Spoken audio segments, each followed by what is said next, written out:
श्रीमद कुंज विहारे नमः। श्री स्वामी हरिदासु विजय तीर्थराम।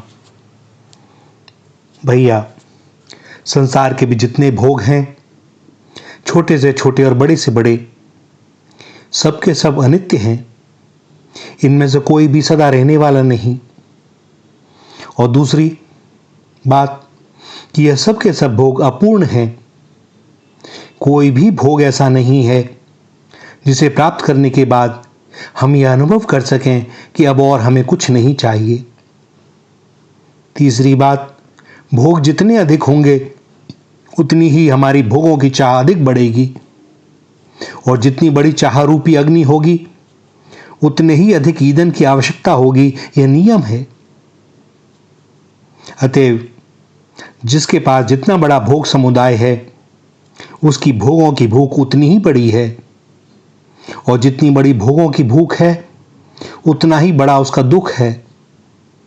आग जितनी बड़ी होती है उसकी उतनी ही बड़ी गर्मी होती है, और उतनी ही दूर तक वह ताप को पहुंचा देती है। सो जितना भी भोग बाहुल्य है उतना ही दुख बाहुल्य है, ताप बाहुल्य है, और उस दुख तथा ताप का प्रभाव उतनी ही दूर तक प्रसारित होता रहता है। भोगों की प्राप्ति प्रारब्ध के अधीन है, किंतु हम लोग मिथ्या प्रयास करते हैं उन्हें प्राप्त करने के लिए। सो झूठ बोलते हैं, छल करते हैं, कपट करते हैं, आपस में लड़ते हैं। पड़ोसी पड़ोसी से लड़ रहा है, भाई भाई से लड़ रहा है, पिता पुत्र से लड़ रहा है।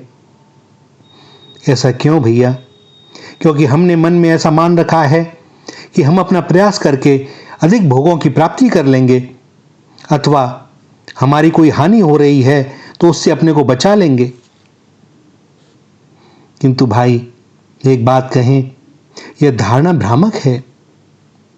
प्रारब्ध प्रायश्चित से और भगवत शरणागति से अथवा ज्ञान से ही जल सकता है, किंतु जब तक वह जलता नहीं तब तक प्रारब्ध का भोग भोगना ही पड़ेगा।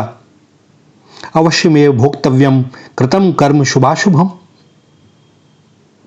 हमारी कोई हानि हो रही है तो हमारे मन में विचार आता है कि अमुक व्यक्ति के द्वारा हमारी हानि हो रही है। किंतु भैया, ऐसी मान्यता में हमारी भूल हो सकती है, क्योंकि हो सकता है अमुक व्यक्ति का हमारी हानि में तनिक भी हाथ ना हो। दूसरे, यदि वह हानि करने का प्रयत्न कर भी रहा है तो वह हमारी हानि कभी नहीं कर सकता यदि हमारे प्रारब्ध में हानि नहीं है। हमारी कोई भी हानि तभी हो सकती है जब हमारा प्रारब्ध वैसा है। ऐसी अवस्था में हमारी हानि करने का, हमारा बुरा करने का, हमें कष्ट पहुंचाने का जो मनोरथ करता है, प्रयत्न करता है, वह नया पाप कर्म कर रहा है, और उसके फलस्वरूप उसे दुख भोगना पड़ेगा। साथ ही हमारा प्रारब्ध हुए बिना वह हमें हानि पहुंचा नहीं सकता। अतएव जब हमें कोई हानि पहुंचती है और हानि पहुंचाने में हमको कोई दूसरा व्यक्ति कारण दिखाई देता है, तब हमें सोचना चाहिए कि वह बेचारा व्यक्ति दया का पात्र है। वह अपने आप बुराई कर रहा है, भगवान उसे क्षमा करें, उस पर कृपा करें, उसको सद्बुद्धि दें, क्योंकि हमारा तो जो कुछ होना है वह प्रारब्ध के अनुसार होगा ही। वह व्यक्ति उसमें निमित्त बने तब भी होगा, और वह निमित्त ना बने तब भी होगा, किंतु उसमें निमित्त बनकर वह नया पाप कर रहा है। भैया, हम किसी को गिराने के लिए उसके रास्ते में बड़ा सा गड्ढा खोदें तो यह निश्चित नहीं है कि वह व्यक्ति उसमें गिरेगा या नहीं, किंतु उस गड्ढे को खोदते समय हमें तो निश्चित ही उस गड्ढे के अंदर उतरना पड़ेगा, तभी हम उसे खोद सकेंगे। तो तनिक विचार करें, हम पहले गिर गए और यह आवश्यक नहीं कि वह गिरे ना गिरे। संभव है उसके प्रारब्ध में ना हो, वो बच के निकल जाए। सो जो नियम दूसरों के लिए हैं वह हमारे ऊपर भी लागू होते हैं। हम लोग विषय भोगों की प्राप्ति के लिए जो नए नए पाप करते हैं, झूठ बोलते हैं, छल करते हैं, कपट करते हैं, हिंसा करते हैं, चोरी करते हैं, यह सब पाप हमारी गठरी में बंध से चले जाते हैं। और हमारा लाभ उतना ही होता है जितना होना अवश्यंभावी है। सो कर्म के सिद्धांत को समझकर हमें निश्चिंत रहना चाहिए। कभी भी छल कपट असत्य भाषण आदि का आश्रय ग्रहण नहीं करना चाहिए। जो लोग छल कपट का आश्रय ग्रहण करते हैं उन्हें दया का पात्र मानकर उनके प्रति सद्भाव बनाना चाहिए और भगवान से प्रार्थना करनी चाहिए कि भगवान इन्हें क्षमा कर दें, इन्हें निर्मल बुद्धि प्रदान करें। भैया, दास का अनुभूत सत्य है यही सूत्र कि समय से पहले और भाग्य से ज्यादा किसी को मिला नहीं।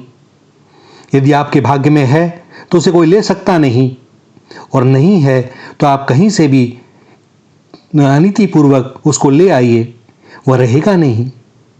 इतना ही नहीं, वह तो रहेगा नहीं, आपकी गांठ का भी कुछ ले करके जाएगा, क्योंकि उसकी ब्याज बन जाती है।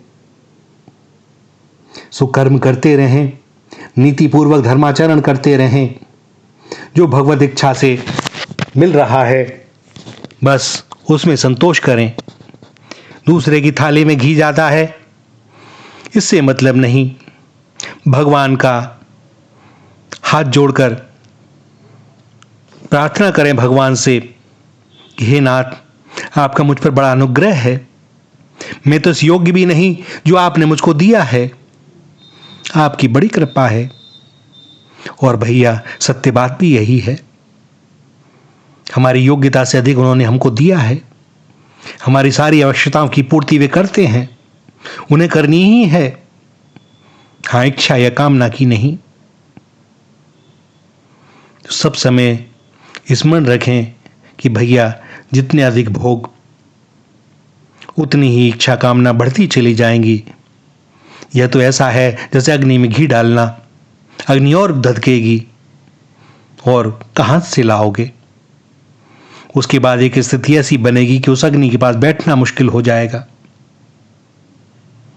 भैया, यह बड़ी दाहक है, बड़ी प्रचंड है।